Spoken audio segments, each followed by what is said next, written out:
Hi everyone, Becky here from Notes from the Sewing Room. Thanks for joining me today. Today's video is all about 4 different makes, all made from using upcycled clothes as part of the Sew Upcycled 2022 challenge that both me and Karen from So Little Time were running back in October. So I'm really looking forward to showing you my makes today. Of course, this is my reveal video, so I will be putting in some footage of what the garments looked like before they were upcycled, and of course showing you what they look like now as well. So I will be showing you what the garments look like on myself, so I'm really looking forward to sharing those with you. Don't forget, if you do enjoy watching today, please do press that like button and subscribe to my channel if you haven't done already. And of course, leave me any comments below that you'd like to about what you like to upcycle, what I've made, any questions that you've got, all that stuff. I love to have a chat with you in the comment section, so just leave me a message down there. So before we get started, I'll just let you know, in case you're interested, what I'm wearing today. I've got one of my Agnes tops on by, I'll show you it. So this is by Tilly and the Buttons, and I've also got a nice Bertha cardigan on, which is also by Tilly and the Buttons. And this is made out of a true knit fabric that I bought from Crafty So and So a while ago. I don't know if you can see, but it's got a bit of a sparkle to it. So that's really nice, and I'm wearing a homemade denim skirt as well. So let's get to it, and I'm going to tell you all about the projects that I've been working on. So the first thing that I wanted to share with you is actually a garment that started off being quite a long skirt, which was from a vintage shop which was quite close to me. And I really liked the skirt, but the fit wasn't great on me, and I just wanted to turn it into something else. So I had a little bit of a think, and thank you for all your ideas as well about what you thought each of these different projects could be turned into. But I really wanted to turn the skirt into a dress if possible, because I did have quite a lot of fabric. So here it is. So I've managed to basically use, if I should show you the back as well, you can see it's got a nice V back. So this fabric, as you can see, is beautiful. It's a kind of polyester type fabric, I would say. It's got this really nice bold flower print all over it.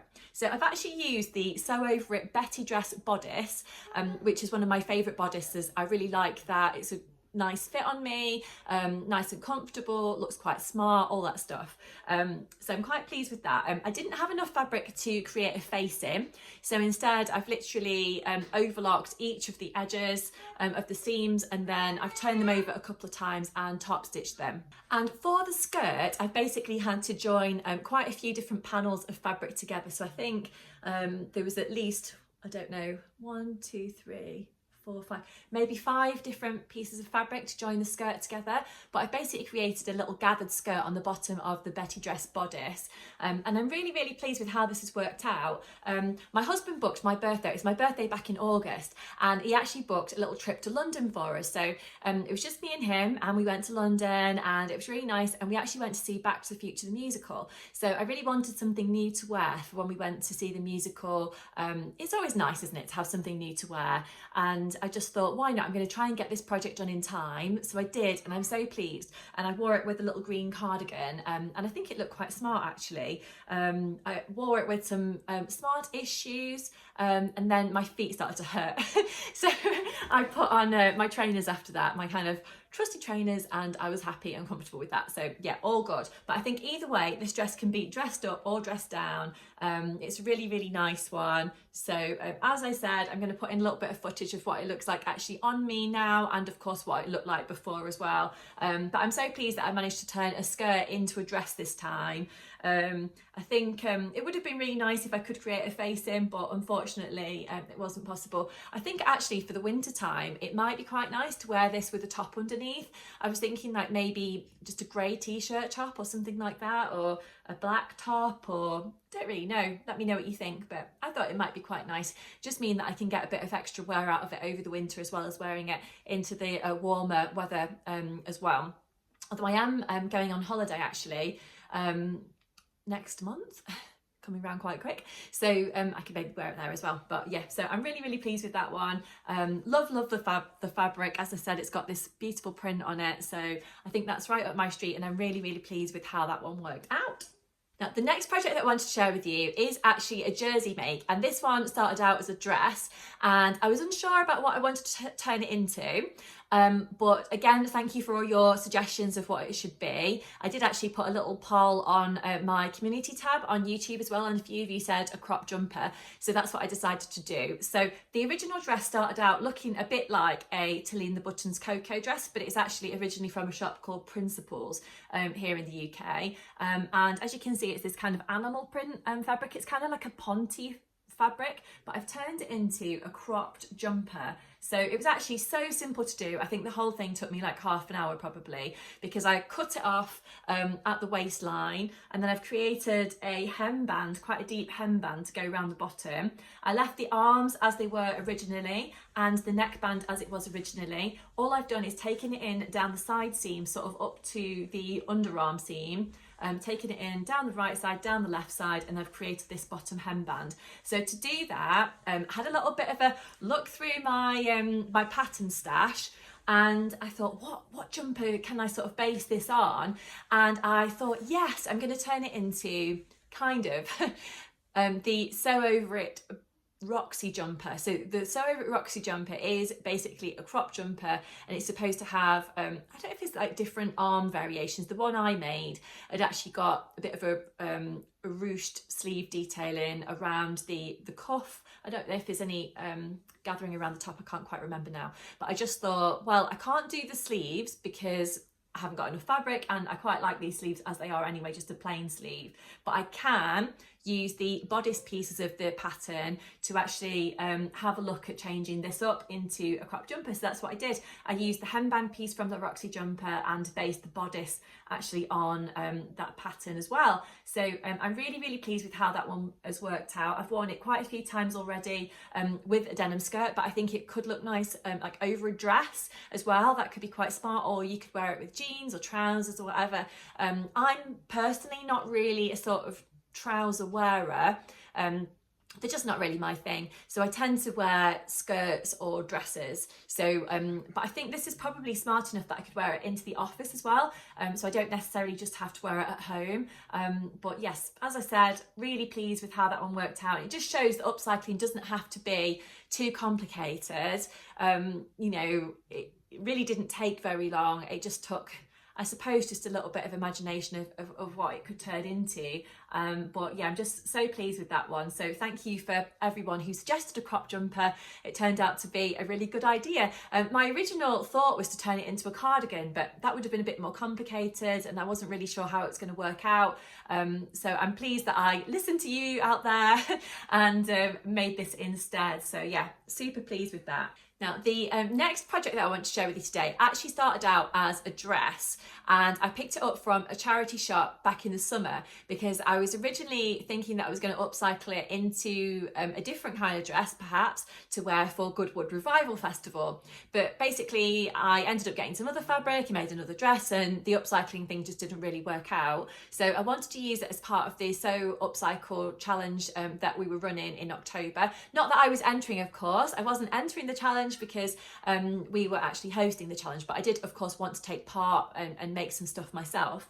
So I decided to use the linen fabric from the dress to actually make a little cami top. So here it is. So the dress was originally from a shop called Bowden, and it's this really nice linen fabric. It's got a little bit creasy actually, just didn't really realise until I hold it up to the camera, it just looked a bit creasy.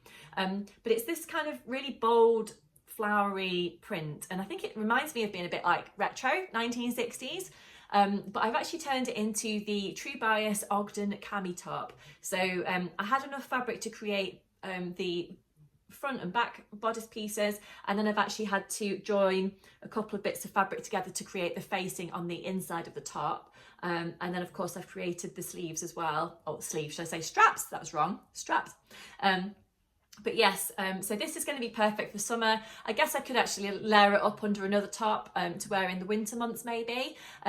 Generally, I'm not really a cami top wearer, but I'm thinking I really like them. I want to give it a go. So I just thought, why not? I can make one. And as I said, I'm actually going on holiday next month, so it might be quite fun to wear this during the time that I'm away. So yes, I'm quite pleased with how that one's worked out. Rather than doing an understitch, around the neckline.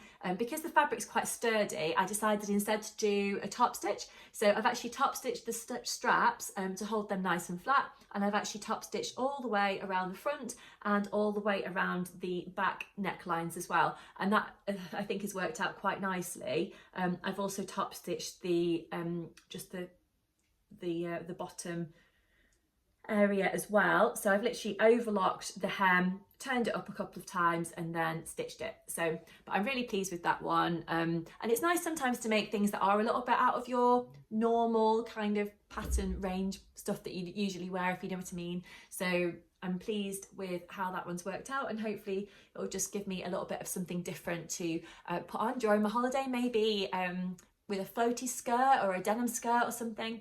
Who knows, I'll have to have a little think. So you may remember also that I showed you previously a couple of t-shirts that belonged to my husband that I decided that I was going to upcycle. So one was a navy polo shirt, just a plain navy polo shirt, and the other one was a navy polo shirt that has got like an anchor print all over it.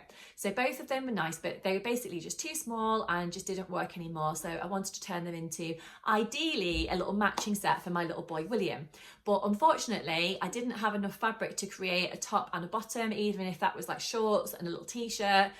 So instead, I created two Poppy and Jazz strawberry sweatshirts. So I've got actually one of the tops that I created here to show you today. So I've ended up joining a few different pieces of fabric together from the two tops to make one t-shirt version and one regular version of the little top. So I will put in a little bit of footage of William wearing the long sleeve version, but this is actually the short sleeve version that I made. So as you can see, I've got the anchor print here on the front. So I've actually joined two pieces of fabric together down the front here to create the front bodice piece, and also in the back there I created the back bodice by adding two pieces of fabric together to create the full pattern piece. And then I used the original sleeves from the anchor print t-shirt. So you can see I've actually got the original, I've got something on that there, the original hem, what do you call it, sleeve band. So that worked out quite nicely. And then I created just a little neckband to add on there. So I made this completely on my overlocker, and this is a t-shirt version, of course, rather than being the long sleeve version. So I really like little jersey tops for William. They work really well for when he's crawling around and running around and all the stuff that toddlers do. So I'm really pleased that I've created two little tops for him as part of this little challenge. I'm a bit disappointed that I couldn't create any trousers or shorts for him as well, but I'm pretty sure that I'll be able to come up with some other fabric to go with this. I always think navy blue goes with so many different things. So it's going to be really nice for him to wear those just whenever, really. I think that they're quite casual, but they could probably be dressed up for him as well. Although, to be honest, he doesn't really have any sort of dressy clothes. He just has, you know, sort of clothes that he wears all the time. But of course, some are perhaps nicer than others, because obviously some things get a bit worn out with toddlers because they're going in the washing machine all the time. But yeah, so I think William's really pleased with those, and I always really enjoy creating little things for him to wear. So I hope you've enjoyed watching today's video and seeing the different things that I've been making. If you have, don't forget to hit that like button and subscribe to my channel. I am trying to put videos up every Sunday, so do keep a watch out for my future videos. If you do press that little bell, then that will basically mean that you don't miss any of my future content. But until next time, I'll leave it there. Thanks so much for joining me today, and I'll see you again soon. Bye.